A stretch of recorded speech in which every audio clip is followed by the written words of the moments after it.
So here we are. We're in our second video of the series where we are exploring how to develop a self-care practice, right?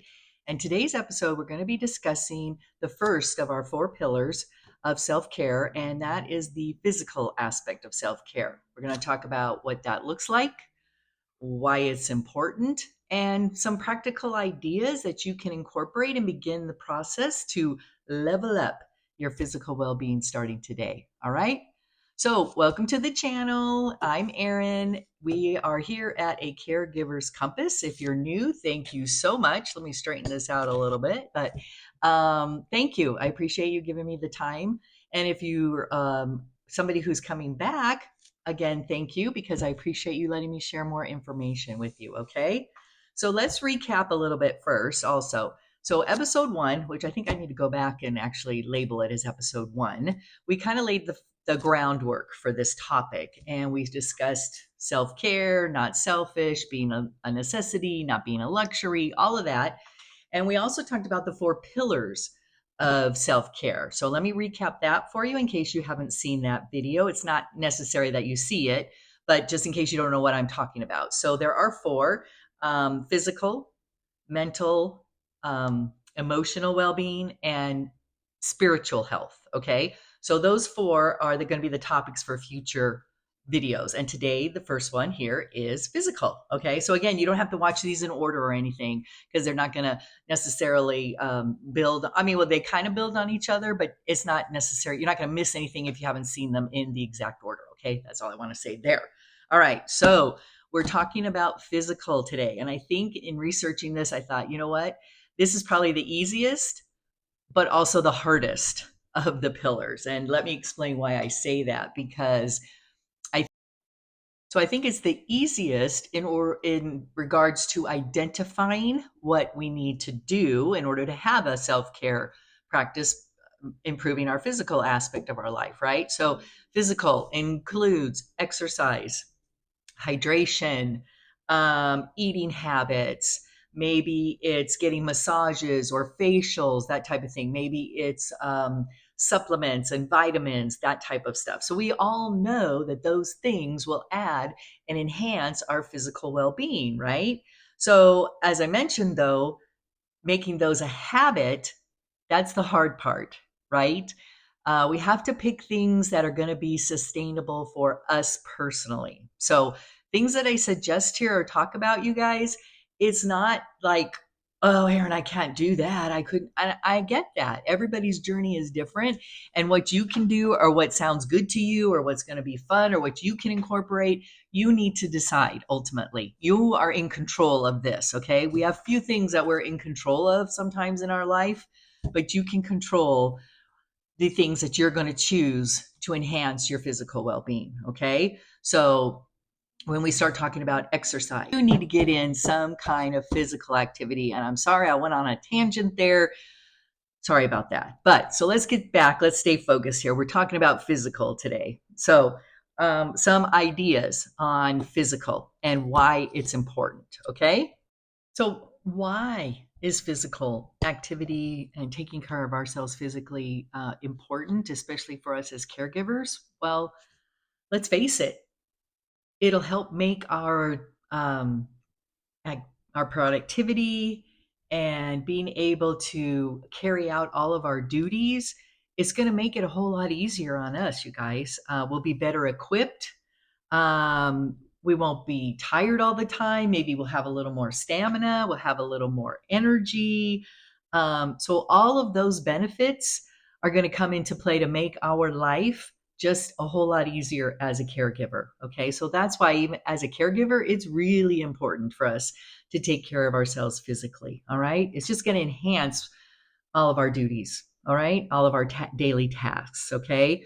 I know, I'm sure if you give it a try and you see the difference, you'll realize it. Okay. So the thing is, like, if you have no energy, if you have no stamina, if you have no strength, how are you going to do those daily duties? And it's going to be such a chore. And don't we want things that are going to help make life a little easier for us, right?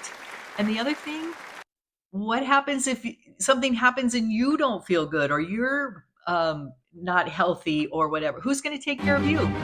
Have you thought about that? I mean, I'll tell you what, one of my biggest fears is that I die before my mom.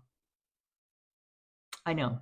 We're only 17 years apart. And I granted, age doesn't really matter in this case, but that is one of my biggest fears. So, um, and I need to do this myself. You can see I need to do better as well. I'm not saying that I'm perfect. Believe me, I'm just throwing out ideas here at you guys. And if we can do it as a community and support each other, the better, right? So, I'm not going to harp anymore. We all know that physical activity and things is important. So let's get to some ideas, okay? So first off, regular exercise. And I mentioned in one of my previous videos, I can't remember which one it is to refer you. I'm sorry. I should, but I don't. But I mentioned about atomic habits, right?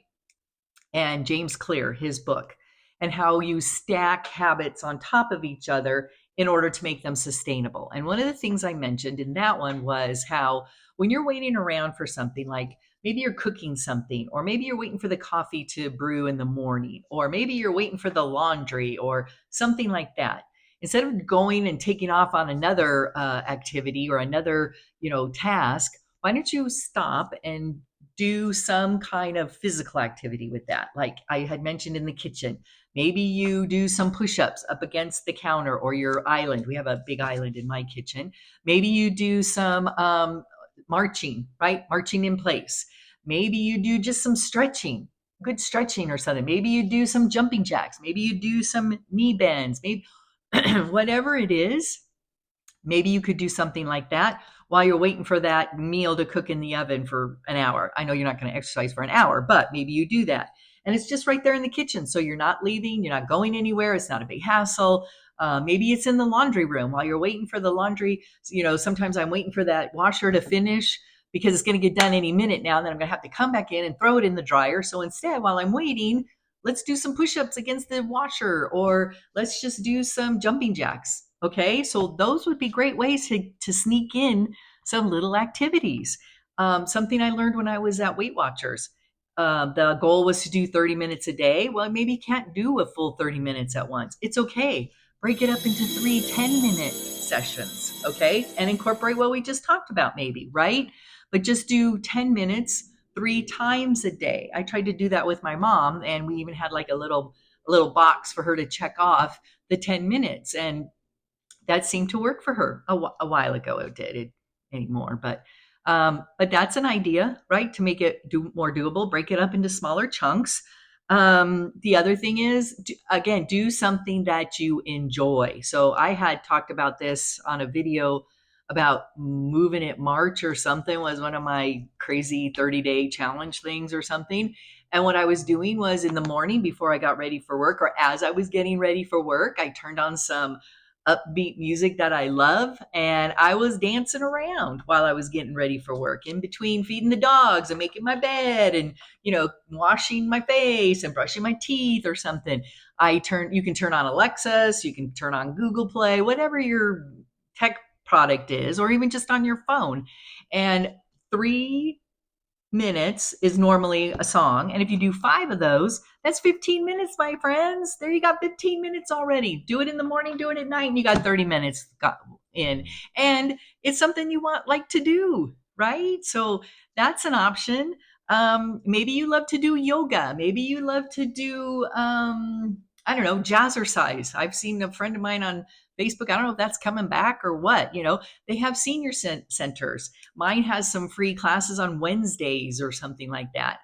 But so if you're able to get out of the house and you don't have to be with your loved one 24/7, do something like that, because it gets you out of the house, gets you around others too. That would be very beneficial. So the other thing I have for you is there's a really great YouTube channel called Yes and the number 2 Next. Yes to Next. And I'm going to put something up here so you can see it. I love this woman. She has a YouTube channel. She has tons and tons and tons of videos. She's got them broken down into like 10 minutes, 20 minutes. I don't even know I think she might have some 30 minutes. But what I love about her, she does them with her 80-year-old mom right next to her. Okay. So her mom does most of the stuff in a chair, but that's how she shows how you can modify it depending on your age and your physical ability. So I think the daughter's like in her 50s and the mom's in like 83, I think, in some of the videos. And she shows how her mom modifies it for her, but she's still active. I mean, obviously she's 83, so this has definitely helped. So that I'm going to start trying to incorporate that with me and my mom, because she sits in her recliner, but there's things that she could do. So I got to figure out how I can get it off my phone, YouTube, and onto the TV. Yeah, that's a techie thing I got to work out, but that's an option too. Okay. So again, you need to choose whatever physical activity is going to work for you, and then just decide and figure out how you can break it down into chunks if you need to make it more doable, or just like that chick, yes to next, do 2 of her 20-minute ones or 2 15-minute ones or something. Okay. So that's the physical side and the importance of it. All right. So now let's move on to hydration. So hydration, really, really important, you guys. I mean, this one, just whether you're a caregiver or not, hydration is so, so important. It's important for your bodily functions, just so you know, for your organs to all function properly in that. Our body is made up of, the majority of it is water, right? So we've got to keep hydrated, because one of the things I heard, which I have down here, that it can lead to headaches if you're dehydrated, because if your organs need water, guess what? They're going to pull it from your brain. They're going to pull it from vital other places. So maybe that's why you get muscle cramps and things like that, because if your liver, your heart, your kidneys, all of them need water, your body's going to pull it from wherever it can. So that's why it can lead to brain fog, lack of concentration, headaches, because it's going to pull it from your brain. Okay. So pay attention to that. That's why you need to stay hydrated. It helps with focus and mental clarity. 8 to 10 glasses a day, an 8-ounce glass, right? That's what we need to do. We also need to avoid caffeine and alcohol, because those are like water zappers. Or 8 to 10 glasses, okay, and avoid the caffeine and the alcohol. All right. So I've got some ideas for you on how you can like make it fun, make it so you can. I'm a visual person, so I like to see results. And you're just like, oh, I hate water, it tastes yucky. I mean, it doesn't taste yucky, there is no taste, so it's boring. But some of the things like this, like we have this for my mom. I took this little cheapy metal keeps it cold for her too, right? And then we put some fun stickers on it, so she likes that. And then this is mine right now. I have my little trick or treat one, because this is September that I'm filming this, but I don't know when you'll be watching it. But again, it's the stainless steel, so it keeps it cold also. So I like that. And then so as far as the visual part, why don't we do this? Okay, so we've got these bottles of water, right? They're 16 ounces, so 2 of these would count towards our 8 glasses, right? Our 8-ounce glasses. So if we drank 4 of these a day, right, that would be 8 glasses. Maybe you drink 5 to get 10 8-ounce glasses in a day. So it's up to you, whatever you can do or work in. But 4 would be the minimum. Let's shoot for that. So what I would do is take 4 of these, put them in the fridge, right? And then in the morning, or when you start your day, take the one out, fill up your cup, and then put this empty one on the counter somewhere that you can see it. And when you're done, you go back to the fridge, you get your second one and fill up your cup, right? So at the end of the day, you should have 4 empty ones of these, and there should not be any in the fridge. And that would be a great visual and a way for you to feel accomplished and like, yes, I kicked that. I did that. I got that taken care of. I got my water in. Okay. And then I know it's bland. It's, oh, I don't like water because it doesn't taste good. So you can infuse all kinds of stuff in it, you guys. Lemons, mint, fruits, all of that kind of stuff. You can do any of that. But also you can do things like electrolyte mixes, right? So this was a new one that I found recently. I got their sample pack. I get nothing from these guys, okay, you people. I'm not getting any kind of affiliate or anything like that. I just want to give you guys some ideas and suggestions, okay? This LMNT, that's a good one too. I love their watermelon one, watermelon salt. And then this is another big one. I think you see these at Costco and Sam's Club liquid IV. So these are great ways. I actually don't mind plain water. Maybe just slice up some fresh lemons sometimes. Oh, the other thing, I'll take like lemon juice and squeeze it into ice cube trays. And then when I get my water, I pop some of those into my water. So I get a little bit of the lemon and it's also more water, right? So that's an idea as well. So hopefully those will help you, but hydration, hydration, hydration, my friends. Okay. All right. So let's move on to sleep. Some top reasons why, as caregivers, especially, we need to get enough sleep. All right. I know that can be tough, especially when we're, worried about our loved ones or we have a lot of tasks on our plate, but it's going to help with your cognitive function, right? So if you're well rested, you can, you have better managing skills, you have better decision making skills, you don't feel foggy, all of that kind of thing. All right. Getting good rest helps reduce stress and burnout. And we talked about burnout and exhaustion in episode 1 of this series. So go back and maybe listen to that, because that what I gave you a list of different things that are signs of burnout and exhaustion. All right. We don't want you to get to that point. So it also helps with your immune system, my friends, right? When we're sleeping, that's the time our body will recuperate, regenerate. It's in a repair mode. So if you're not giving your body enough time to do all of that at night, guess what? You're going to be getting sick more often. You're not going to be feeling well. You're going to feel run down. And again, those are symptoms of burnout and exhaustion. Okay. So just for those reasons alone, right? And we need to keep ourselves well and healthy because somebody else is depending on us, right? We can't take care of them if we don't take care of ourselves and keep ourselves in top-notch performance, right? Okay. So some of the things we can do to help with getting enough sleep, maybe establish a regular time to go to bed. I don't know if that's possible. I know with different duties and things like that. We try to usually, I know I'm old, right? I'm over 60 here, folks. My mom's over 80. Usually between 9, 10 o'clock at the latest, depending on if there's something on TV that we're watching, of course, or if there's an Angel game on and it goes into extra innings or something, we need to stay up and watch that because my mom's a big Angel baseball fan. I don't know about you guys or you have your favorite teams, but normally between 9 and 10, especially if I have to get up and go to work the next day, because I get up at 6 for that. I know for some of you that doesn't seem very early, but for me, and I do try to get my sleep. So maybe it's a routine that you get into, because they say that if you get into a routine, even with kids, it already sets your mind, and your mind starts thinking, okay, I need to start slowing down. I need to start decompressing. I need to get ready for bed, right? And one of the other things is the phone. Stop looking at your phone. I am so bad about this too. I really need to do this at least a couple of hours before you go to bed. Stop screen time. Stop it. Do not do it in bed. That's the worst thing you can do, right? So screen time, stop it 2 hours before you go to bed, maybe. Cut out the alcohol and caffeine as well. And also, maybe you do a little yoga. Maybe you do a little meditation. Maybe you do a little stretching to kind of relax your body also. One of the things I love is the app called Calm, Calm. It's an app that I have on my phone. And they have all kinds of meditations, people telling meditative stories, just talking, and you listen to those. But what I love is the nature sounds that they have. So they have different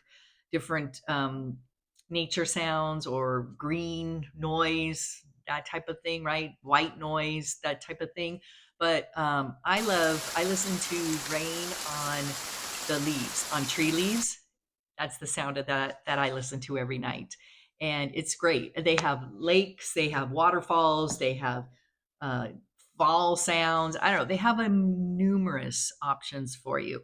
But I just set it, and you can set the timer. I have it on for 45 minutes, and I can tell you probably more often than not, I'm asleep before it even finishes. But I don't have to worry, because at 45 minutes it stops and it's done. Okay. So that might be an option too to help you, or some other kind of meditation, um, for you to help relax your mind, take your brain and maybe get it to stop, all the chatter, and just fall asleep easier. Okay. So sleep, my friends, 8 to 10 hours. Oh, no, whoa, 7 to 8 hours, 8 to 10. I think I'm getting my glasses of water mixed up with my sleep hours, or what works for you, really. I mean, some people say, oh, I can operate on 4 hours of sleep. It's like, really? Again, we need to give our body the time to regenerate. So if you're not giving your body the time that it needs, that's going to come into play. So maybe you think you can operate on that, but your body can't. All right. So that's something to think about. Okay. So hopefully that helps. And next, we're moving on to, I don't know. What are we moving on to? We're moving on to nutrition. That's what it is. And the reason I kind of forgot about it was because I'm not really going to dive a whole lot into this because one, I am the worst at it myself. And I know I need to make improvements on that. So, and I'm going to try, that's, something on my to-do list, try and improve because I'm the one that does all the cooking and the purchasing of groceries and things. So it definitely falls in my court as far as if we're eating nutritionally or not. So we all know, right? We need to eat more fruits and vegetables, protein, less carbs, whatever it is for you. Because some people might have special diets out there as well. So that's why I'm not going into it that much. But just know that that again is something that, and make small changes like the, habits. Maybe do something, make a small change like meatless Mondays. That was something I read about, because there's all kinds of things out there. That 1 week you do no processed foods, don't eat out. I mean, Lord knows fast food and eating out is so expensive these days. So maybe that would help your budget and help your health. Just try things like that. Maybe just little things add up to big things, as they always say. And I know I'm not one to be patient sometimes with the little things, and maybe you're not either, but we need to work on that. So nutrition, I wasn't going to go into, like I said, a lot. We all know the only thing other and besides the food aspect would be supplements, vitamins, different things like that. I take some magnesium, I take calcium, I have a multivitamin, whatever it is that your body needs. Of course, discuss with your doctor if you have to. If you're taking other medications, you've got to make sure things don't interact, or your pharmacist is really good for that, actually. Pharmacists know all about the drugs and interactions of things. So they're a good resource for you. Okay. So nutrition, balanced, we all know that. Okay. So I think that's it. That's the end of this episode. We're talking about physical self-care. Hopefully you've gotten some good nuggets out of this. I think I'm going to do a separate video though, and we'll talk about how we should track this. Because I think for me, as I said, like with the water, I need physical, not physical, visual. Visuals really help me. And checking off boxes, to-do lists and checklists, that really motivates me. I don't know about you, but seeing that really helps. So I think I'll do that. And if you're interested in getting notified when I do talk about the checklist, or go ahead and launch that, maybe hit the subscribe button, right? Let them know you want to get notifications from me. And, it would help if you liked the video. All right. And if you know people, even if they're not caregivers, I think just as women, we need to have more focus and take care of ourselves and our self-care. And so if you think you have a friend that you'd like to share this with, please feel free. All right. So as always, a caregiver's journey is best traveled together, my friends. And that's why I'm here for you. See you on the next video. Bye.